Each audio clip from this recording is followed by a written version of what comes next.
तर मी अनेक सोशल मीडियाच्या माध्यमातून पाहिलं की आमची रश्मिता ताई मोठ्या प्रमाणात या ठिकाणी आंदोलनावरती बसलेली होते, पण अमरण उपोषण.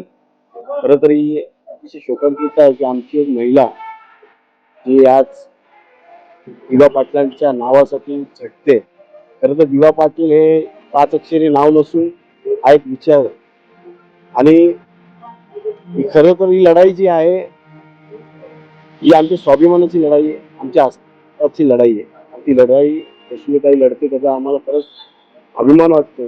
पण शोकांतिका अशी की या ठिकाणी काही लोकांनी विमानतळाचं तुम्ही नाव देताना मतांचं भांडवल केलं, आणि निवडून आल्यानंतर त्याला विसर पडला युवा पाटलांचं नाव देण्यासाठी. त्यामुळे मी त्याचा निषेध करतो.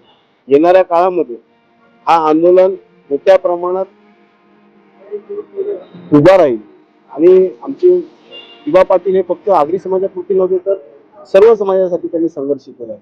आणि खरं तर या ठिकाणी एक महिला आमची जी तिने एक आदर्श घडवून दिलेला आहे की आगरी समाजाची महिला म्हटलं तर चूल मूल आणि घर पर्यंत होतं, पण येणारा इतिहास लक्षात ठेवेल की एक महिला सुद्धा आमची रणरागिणी होती, जी मर्दाने लढली होती, आणि ही लढाई आम्ही जिंकणार आहे असं मला या ठिकाणी शाश्वत आहे.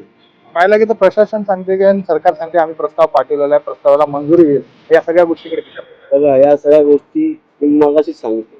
या ठिकाणी मोठ्या प्रमाणात आंदोलन झालं, दिवा पाटलांचं नाव झालंय असं आम्हाला भासवण्यात आलं, नाव देऊन झालं, म्हणजे चर्चेत आणलं, आणि मतांचं भांडवल या ठिकाणी मोठ्या प्रमाणात केलं गेलं. आणि ते आमचा समाज हा समजदार आहे, त्याला सगळं कळतंय.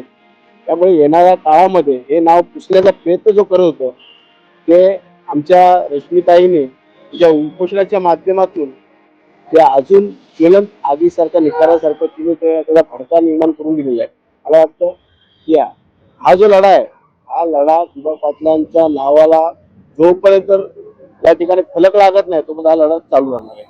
ह्या मान्यवरांनी आपली प्रतिक्रिया नोंदवलेली आहे. आपली काय प्रतिक्रिया असेल तर कमेंटद्वारे अवश्य कळवा. कॅमेरामॅन राम शिंदेचा अक्षय कांबळे.